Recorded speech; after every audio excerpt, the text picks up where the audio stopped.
Hi guys, welcome to the live. We'll just start in just a minute. We'll wait everyone to join and then we'll start. So the goal of the topic for today is Kundalini, and we are going to see what Kundalini is, whatever practices one can follow, and whatever the stigmas around it, and why it is called the most dangerous thing, most dangerous kind of yoga. Most dangerous because it is very potent also.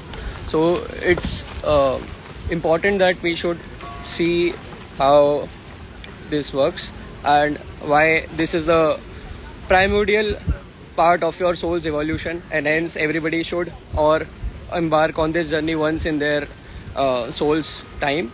So today we are going to see what is Kundalini.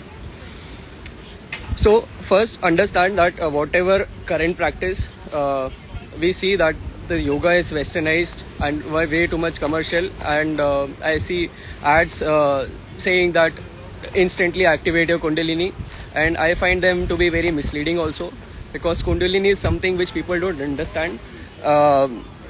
It is the primordial intelligence in your consciousness. Okay, one thing before we start. Consciousness. When we say that everything is one pure consciousness, so why do we experience individual intelligence? How do we segregate this thing? So this is why this is where we come the concept of Kundalini. So basically this is a primordial energy, and that very same, it's like the drop in the ocean. That very drop is your Kundalini. In everyone there's Kundalini energy, and there is a way to unfold it. Not Hindi, I have international audience, we can take Hindi sessions later. Okay. So why yoga is dangerous for Western people to who are doing very forceful ways of awaken that primordial energy. So understand that this is an energetic shift, and once this unfolding is done, you are going to experience something which is not you're not taught for this. So something which is the essence of your being, something which is the highest state to be realized. But this Kundalini awakening can be spontaneous also, so it's important to know what we are dealing with, and we have to prepare our container also. Whatever we are going to explore is going to happen in this one body only, and this body is made up of 5 elements that is shared by me, you, or anybody else on this planet. So regardless of your identity, your gender, whatever, which country you are coming from, Kundalini is applicable for you, and this is present in everyone. Okay. So in Tantra we say that Kundalini is the divine mother that is in us, or you can say Kundalini is Kali. Kali because it's the ferocious energy that destroys everything. That means the very identity you hold is because of a form. But when we say our absolute reality is formless, that absolute reality has to be experienced. This Kundalini Yoga is the process where you open the channel and you give the this energy away on how it transcends, and that is basically your ascension of your Kundalini. Okay. So the very atomic part of your consciousness is this Kundalini. Your very drop in the ocean is Kundalini, and once it awakens, you happen to undergo this process of self-realization, where you realize that you were always one with this consciousness in energy.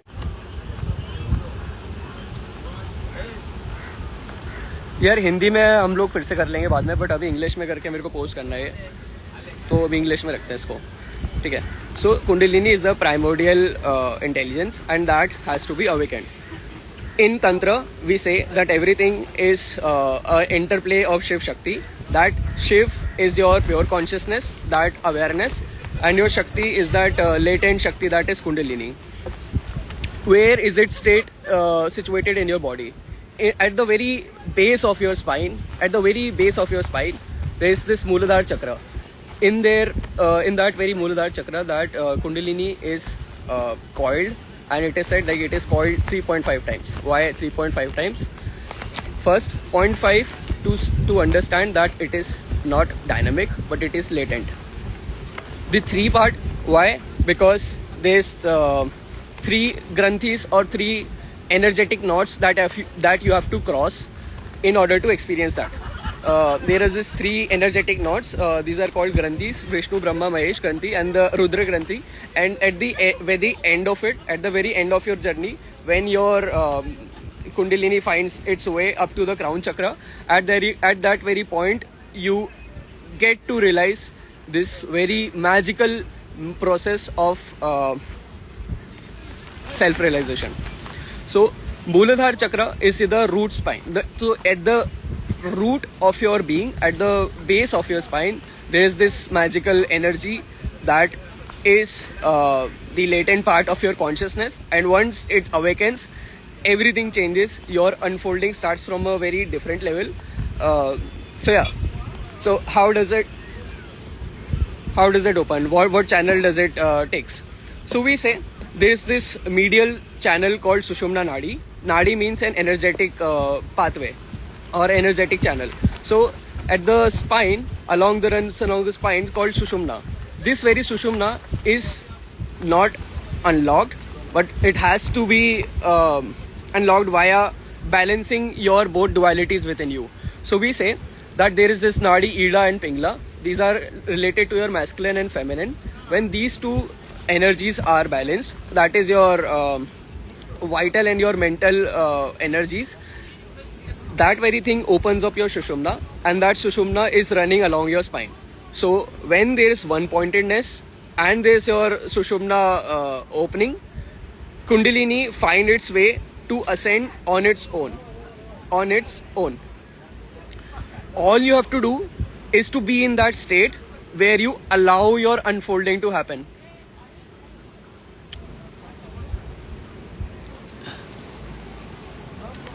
Okay. So what is the goal? The goal of yoga is what we call Nirvikalp Samadhi. What is Nirvikalp? Nirvikalp means thoughtless. Samadhi means absorption. Thoughtless. How do you go into thoughtless state? Whatever we see, whatever we are seeing is having a form, right? So whenever we'll have an experience of form, we cannot go into that state of Nirvikalp.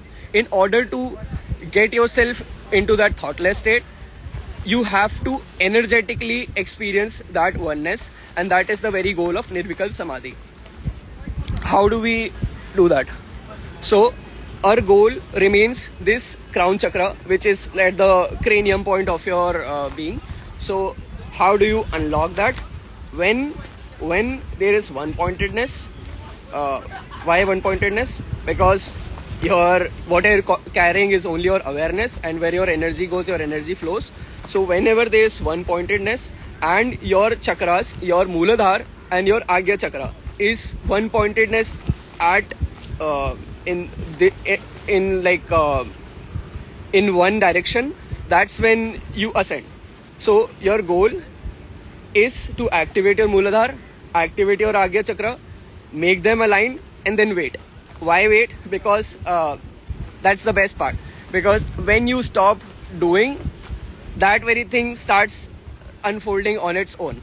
So that very experience of your unfolding of your consciousness gives you the real non-dual experience that is there. Whenever we intellectualize this, anything that we understand by our mind has its limitations, because some things are not to be taken by the senses, but only experienced via very subtle energetic things that is going around you. This breath is also the part of your energetic body. Similarly, Kundalini is the part of your highest being. So this unfolding of Kundalini is the goal of yoga, and it is the highest form of yoga where you can actually experience your blissful nature. Why blissful? Because we say that your true nature remains Satchitanand. That means truth, consciousness, bliss. But in order to experience that truth nature, in order to experience that blissful nature, all that is there over it has to be removed via your conditioning, via your limited mind. So this is a goal of how you are transcending your mind.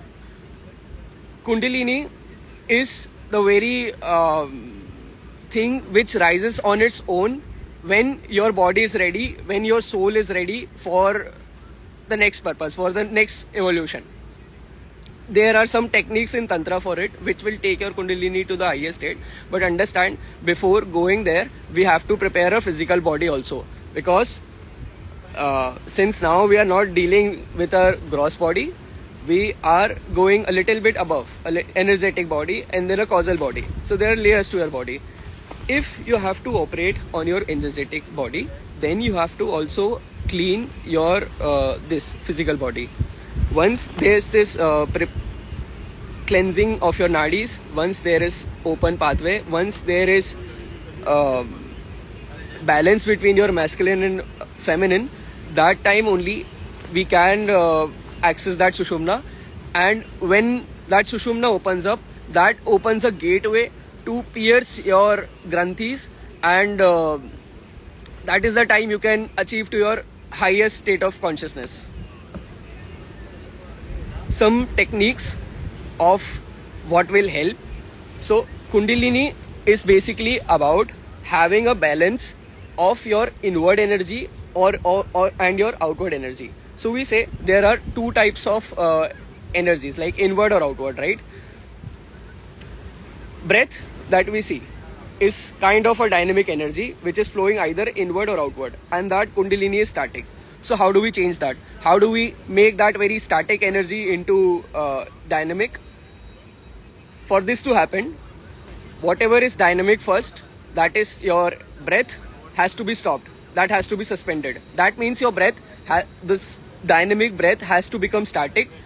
Only when your breath is static, that means it is suspended, only then the dynamic energy in you, the static energy in you, that is Kundalini, will start unfolding. So understand, in order for you to ascend to your higher state of consciousness, your breath has to change. Your breath has to change its pattern, and this is the very thing about awareness. Your breathing is not coming out of awareness. Your mind controls your exhalation. Your mind controls your breathing unconsciously. But when you are consciously breathing, when you are meditating, when you are in your very stillness part of your state, your breath slows down. And when your breath slows down, there comes a time when your breath suspends entirely, and there's a balance of your inner coming energy and your outer going energy. That is your Pran and Apan. When that your Pran and Apan is balanced at your navel center, your Kundalini starts rising. And once it rises, your only goal remain to have the very one-pointedness and not come out of meditation. When you are in that very position and you are allowing itself to rise on its own, it will start piercing your chakras one by one, starting from the Mooladhara, and then it will find its way over to through this crown chakra. And what will happen once this Kundalini rises from this crown chakra, it's find its way to join to that very cosmic consciousness that is shared by everyone. So your individual consciousness in its unfolding, when it find its way to that very cosmic consciousness, that is when you actually realizes that you were never separate from the universe, but this very universe was manifesting itself in you. So there are some techniques that we can do to accelerate this process.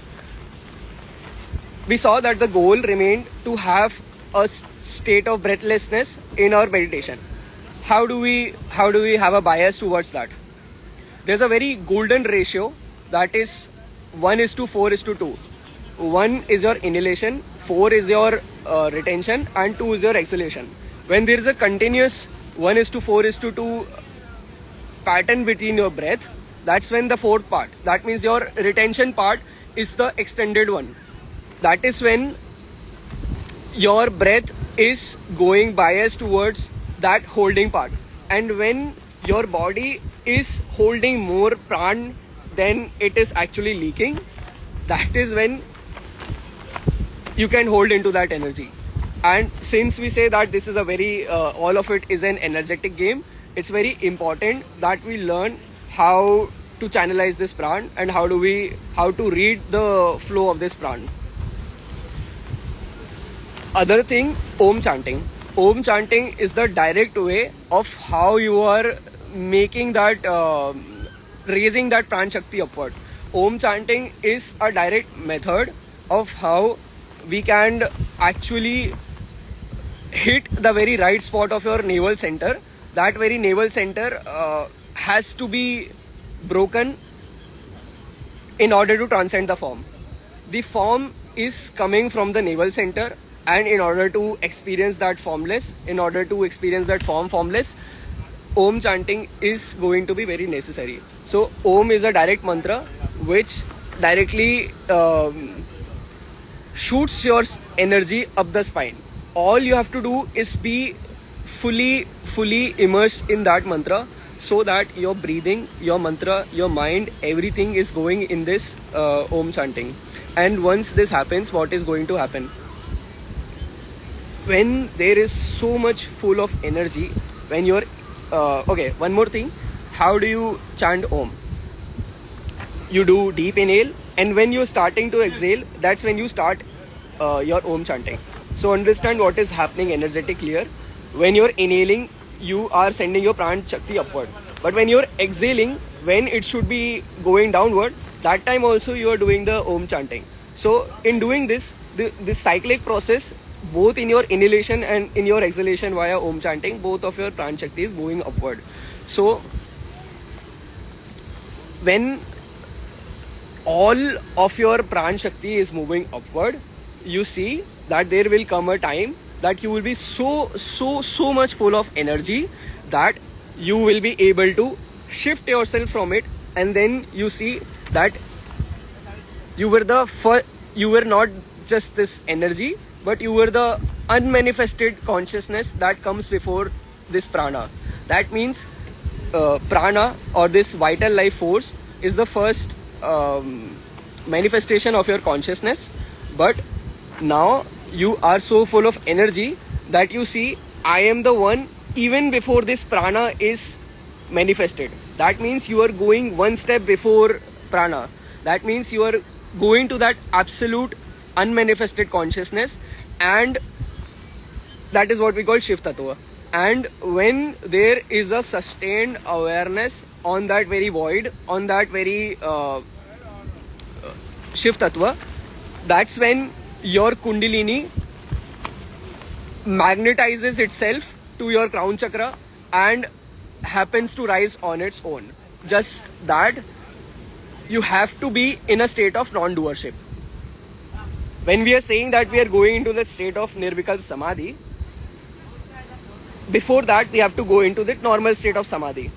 Normal Samadhi means you are just absorbed into that very thing what you are planning. In this case, let's say it's Shiv Tattva. There, you are pointing your awareness into this very void, and you're just waiting there. Why?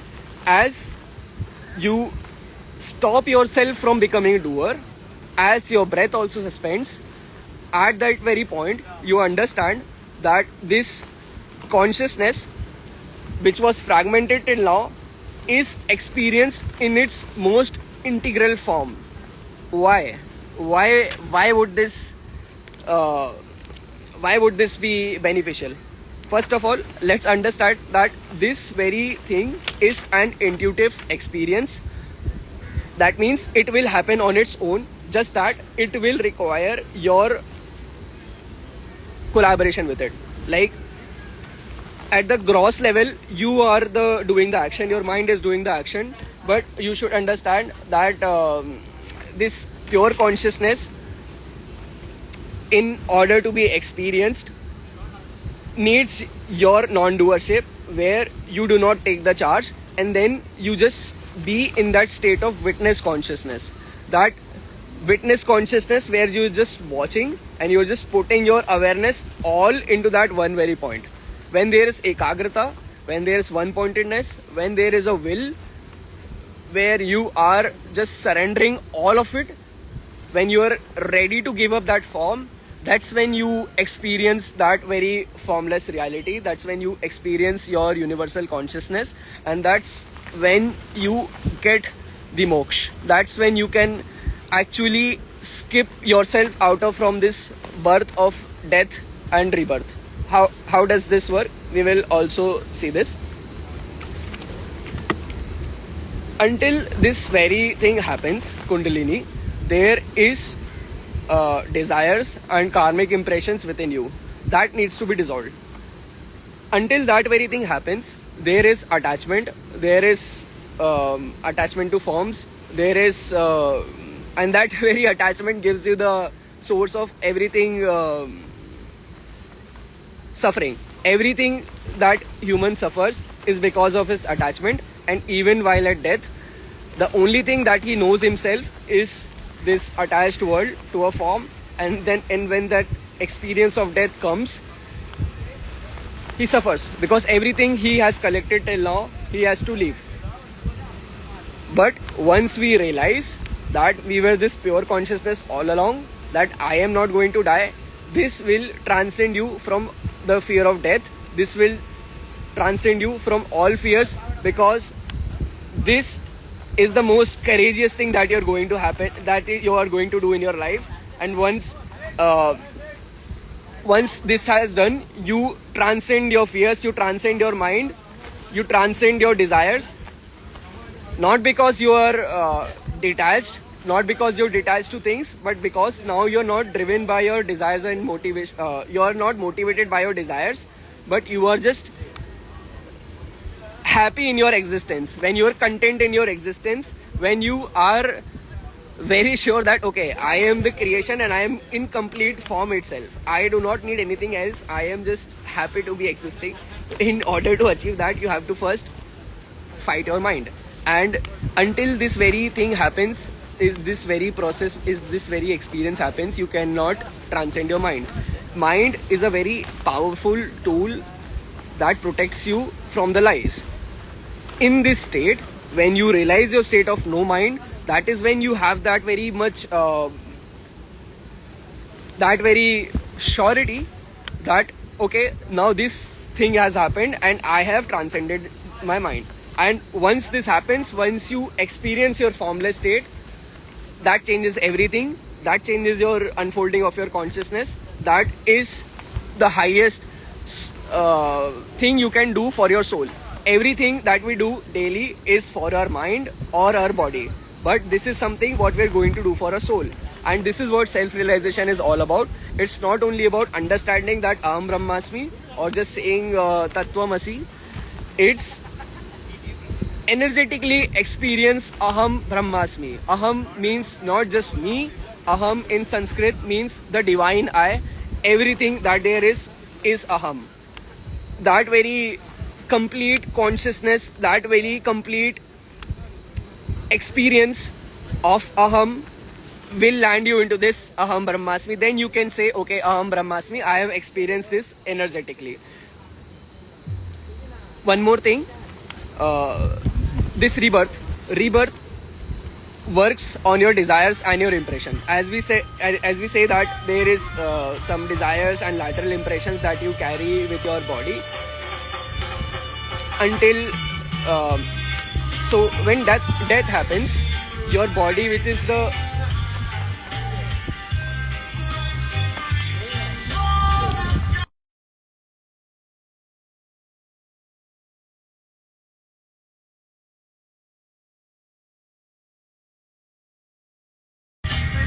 okay, so how rebirth works? Whenever you are, whenever you leave this body, your mind carries on its journey just with that new impression and your new karmic impressions, right? But what happens in Kundalini, when it rises, when there is unity of your consciousness, that very energy rises and drops your mental body. This is very important.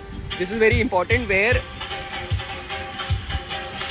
once you drop your mental body, that destroys every karmic impressions, that destroys every desire of you, that dissolves all of the previous karmas that you have brought along. And in that very state, you experience that you have been God all along. You had that very consciousness within you. You experience the light. You experience your infinite blissful nature. And this very shift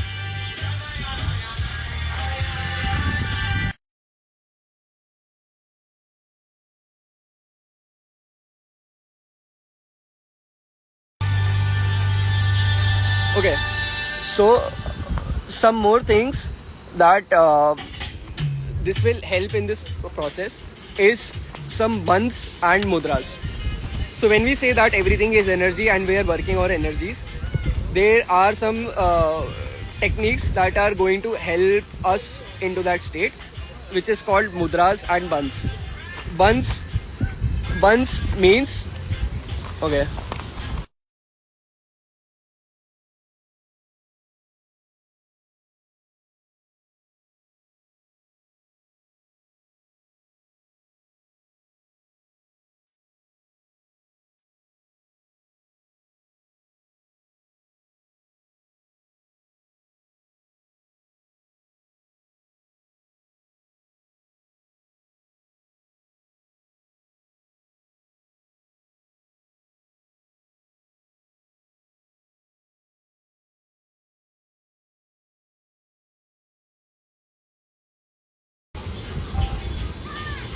okay, am I audible now? Okay. So there are some techniques which are developed in yogic science over 20,000 years, which can help us transcend to that state, which will help us with our unfolding. Okay, one is mudras. Mudras are basically, you are these, they see this body as an energetic body, right? So these mudras are some basically some postures that you are going to hold while in your meditating, so that you can hold on to that lock, you can hold on to that energy circuit, and you can experience that directly. So this is a very, very powerful mudra. That is what we call Dhyan Mudra. Dhyan Mudra, you can see Gautam Buddha also holding this mudra. This is called Dhyan Mudra, right? The other thing which is helpful, and it is called the king of mudras, is called Khechari Mudra. Khechari means, when you see this as a divine container, you see this as an energetic output, you see that your tongue is an intermediate lock. It acts as the short circuiting your body. That means when you take that tongue and you lift it above at the very back of your mouth, you can actually able to gather more pranic energy into you, because just that your energy system is connected, and you will be able to make that one pointedness. How do you do that? Use your tongue to take it as high as possible. Like at the back of your mouth, there is this gap of your nasal cavity that you have to put your tongue into. This is called Khechari Mudra. The second, I can show you, it's like you cannot see my tongue from here, but it's like this tongue has to go at the very back of the mouth. Okay, the next thing is Shambhavi Mudra. Shambhavi Mudra has to be used along with Khechari Mudra. So Shambhavi Mudra is basically you are putting your eyes, your inward gaze into a very single point. When there's one pointedness here, when this your Khechari Mudra is also aligned with your Shambhavi Mudra, and you have this Dhyan Mudra, all of these things are going to help you into that state. Why? Because this energy is transcending, and you are helping your body to be in such a state where it is physically stable, physically stopped, so that whatever you are now experiencing is not on your gross level, but on your subtle level where you are energetically experience yourself, where you are following your flow of pran, where you are experiencing your own unfolding, but only when you are in that very stillness point of view. Because once you are not leaking your energies within your senses, you are closing it, you are turning it inward. That is when you can be with your own awareness while being aware of your own breath. When you stop talking, when you have no senses that is operating, when you're doing pratyahar, pratyahar means withdrawal of senses, that's when you can turn inward and actually raise your kundalini. One more thing, bandhs. Bandhs means locks, energetic locks.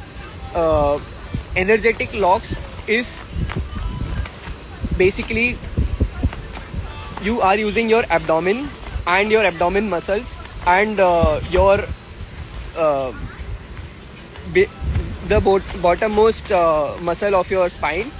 When you are uplifting it, you are actually energetically making a sealed vacuum. You are making a okay, I'm not sure about that fireworks. Okay, but these bandhs and mudras are when applied together, along with Om chanting, along with purity, along with intention, you are going to experience that oneness. You are going to experience that very possibility of your highest state of consciousness, where you drop your mental body and you experience your bliss body for the very, very, very first time.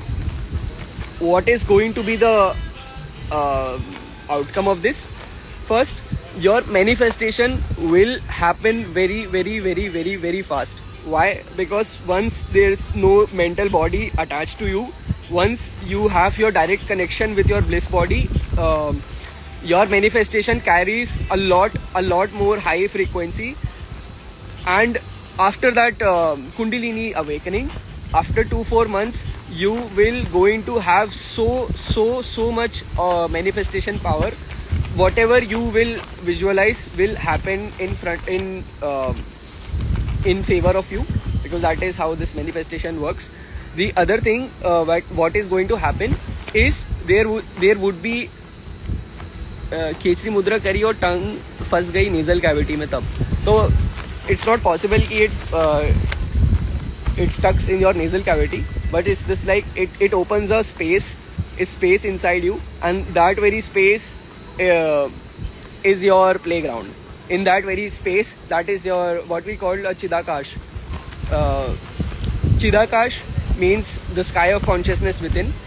That very void, once unlocked, opens a space for you to roam around and then experience your consciousness.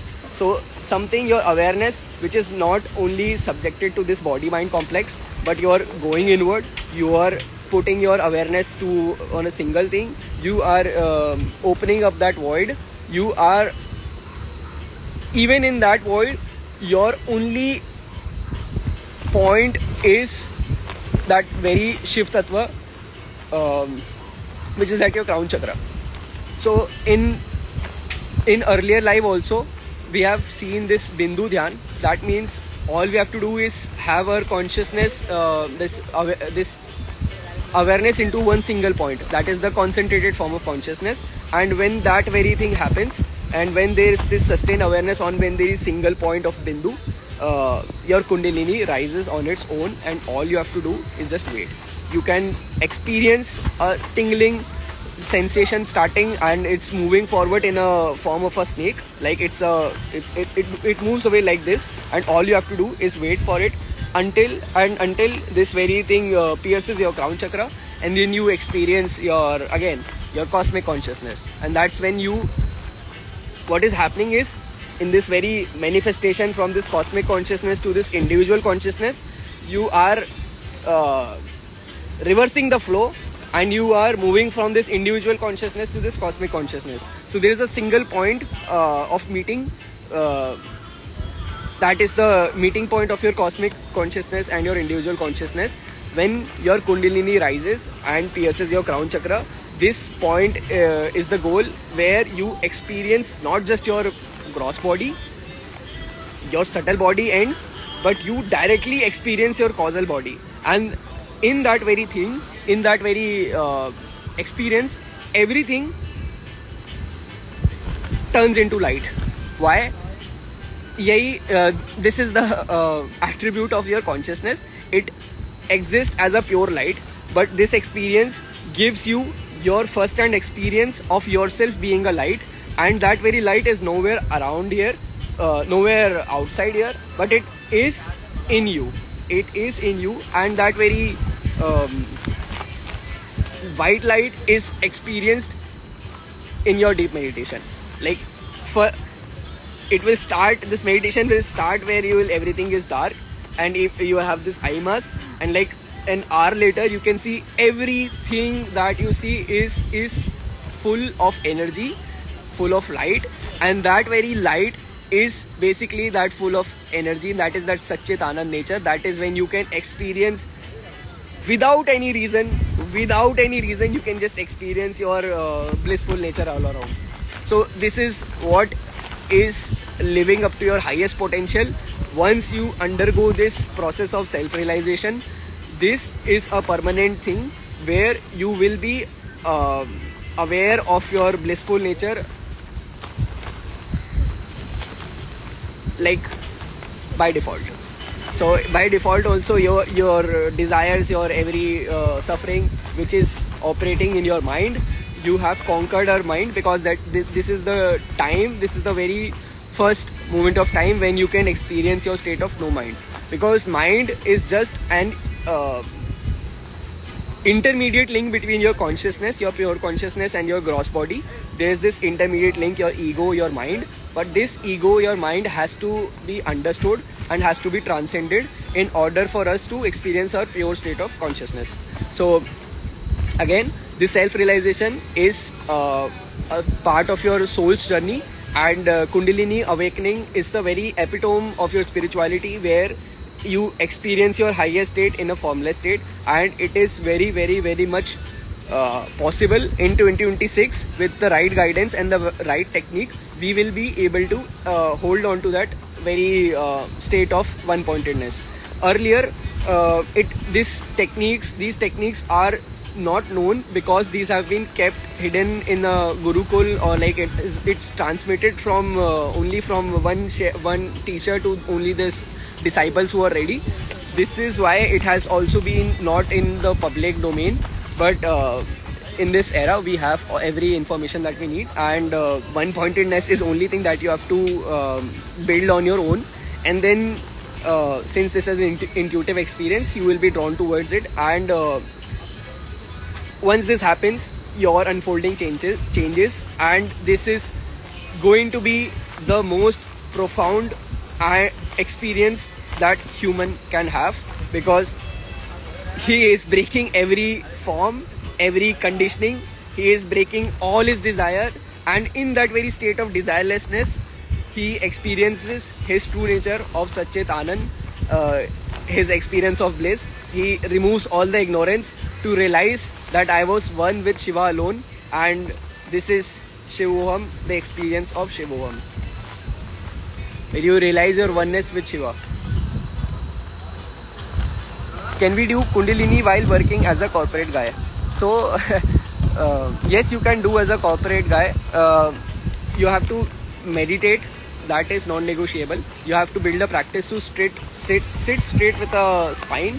You have to make a practice of doing some breath work for some time for cleaning your body. I'll give you some very, very good techniques to have one-pointedness, and this is not coming from me, but from the technological advancement that we have made over this year. So this is called binaural beats. Binaural beats is the magical thing that is sourced from a CIA declassified files, where they studied on how to go into that higher state of consciousness, and they found these beats which happen to work magically and help us into go into that state. So you can DM me the binaural beats. I'll send you the link. Okay, and one more thing, that people say that Kundalini is dangerous. It is dangerous because you have to understand what you're going into, and since this is an energetic shift, you have to surrender. It will ask you to surrender. It will ask you to shed your form and go into that formless. So you have to have that cultural container also. Okay, I am leaving my form and I am going to formless. Else, if you don't understand what has happened to you and your people around you does not support you, you will slip into psychosis, because you don't know what's the reality anymore, because you have experienced something which is not meant to be experienced by a normal human being. But that very human being is a disease. A human being is a disease until he or she is in ignorance. He suffers and suffers until the very time comes of death, and then he or she realizes, okay, everything that I've earned till now has to be will be taken away from me. So this is a loss for me. This life was a loss for me. But in this meditation, when you die consciously before your physical death, then you will transcend your death, and then you will experience let's say death while being aware, while being consciously here. Why? Because you are dying in your meditation. You are deprogramming your conditioning, and you are going into that primal source of your consciousness. That is your pure consciousness. And this consciousness was ever present. This light was ever present. Just that there was some veils over it. There's veils of ignorance to it. There is some attachment, some the game of Maya to it, that we tend to forget our real nature, which is pure consciousness. And this very pure consciousness nature is also bliss. So depression, quote unquote, is happening only because of spiritual ignorance. Once you realize that I don't need to be sad, I don't know enough to be sad, and once you realizes this, that okay, I was something else only, and I was not just this thing which was I was mistaken myself for since this time, we are able to transcend every fear, every desire, every fear of death and everything. So yeah, self-realization is the goal of human life, and once and for all, every soul will have to undergo this process.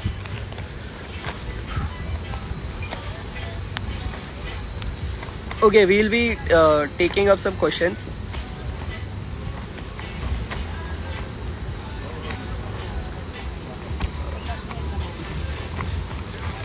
How to be consistent? Just do, when you're starting out, just do it in the same time daily.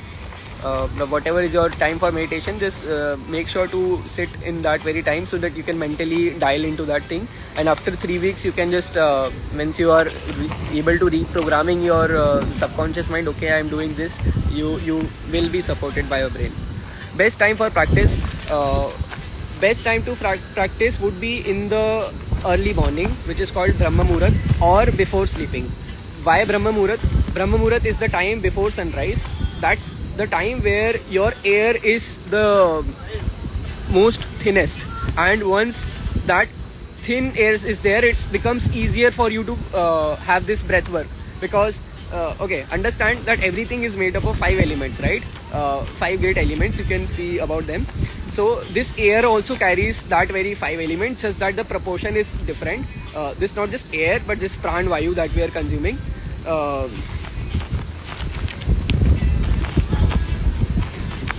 So in that very morning, this fire element is very less, and this it's very cool air. So your pranayam is very much deeper.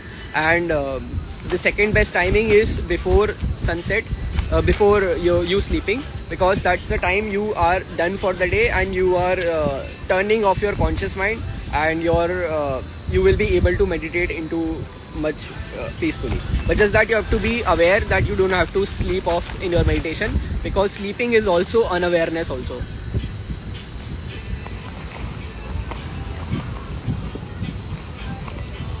Okay, just let me know my stage meditation. Head moving upward and backward. So when your energy rises up till here, there is the problem, because once you gather that energy and you do not know what to do, that can become a problem, because that can give you a little headache also, because if your body is not prepared for it, if you are not available to experience that infinite energy that exists within you, there can be a problem.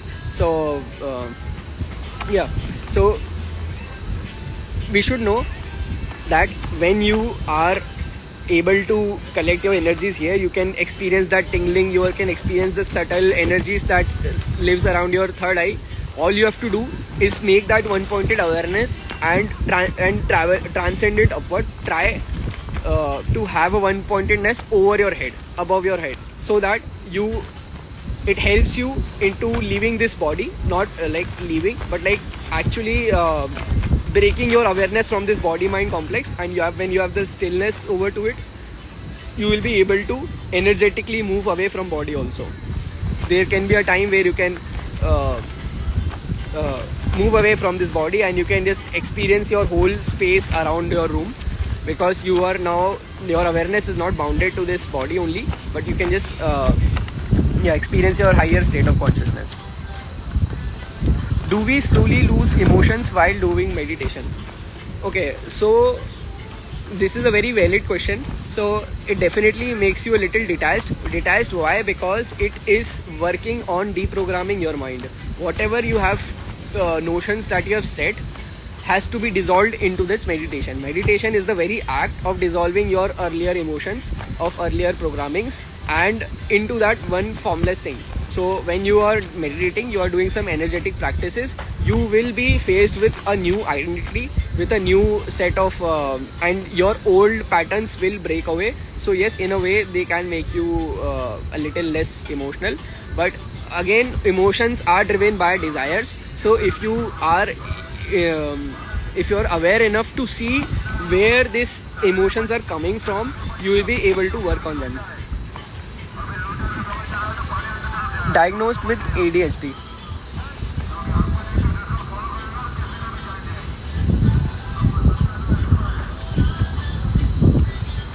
How many chakras have you opened till now?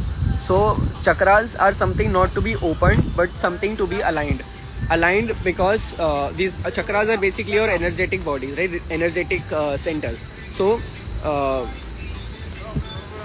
in that very state, in any point of time, you can have your chakras misaligned or aligned depending on where you are, what's your mental state. So in Kriya Yoga or in meditation, you are pushing your energy physically, mentally, everything into one direction. So yeah, so that gives you alignment with your microcosm. This is your microcosm, this is your microcosm, and breath is your energy exchange that happens. So when your chakras are aligned, you can actually feel your Pran Shakti moving upward with a deep breath. And so once these 6 chakras are aligned, or you can say just your Mooladhara and Agya chakra is aligned, your crown chakra will open up. You do this without Guru. So Guru is basically, what do you mean by Guru? Guru can be a physical person also, but if you are not having any physical Guru, it's very, very, very much okay to make Shiva your Guru. Shiva is as a Adi Guru, or you can just say Shiva my Guru. What do you mean by Shiva my Guru?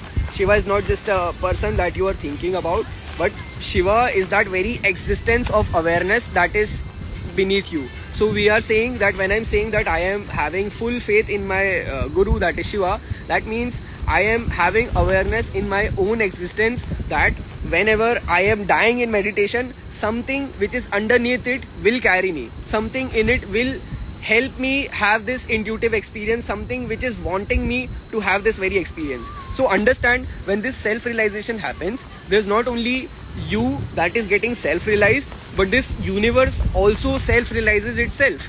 This universe is also observing itself through you. So when this body as a medium is experiencing that pure consciousness, it's not only that you are getting enlightened or you are getting anything there, but universe is also existing, observing itself. Okay, I was always the infinite.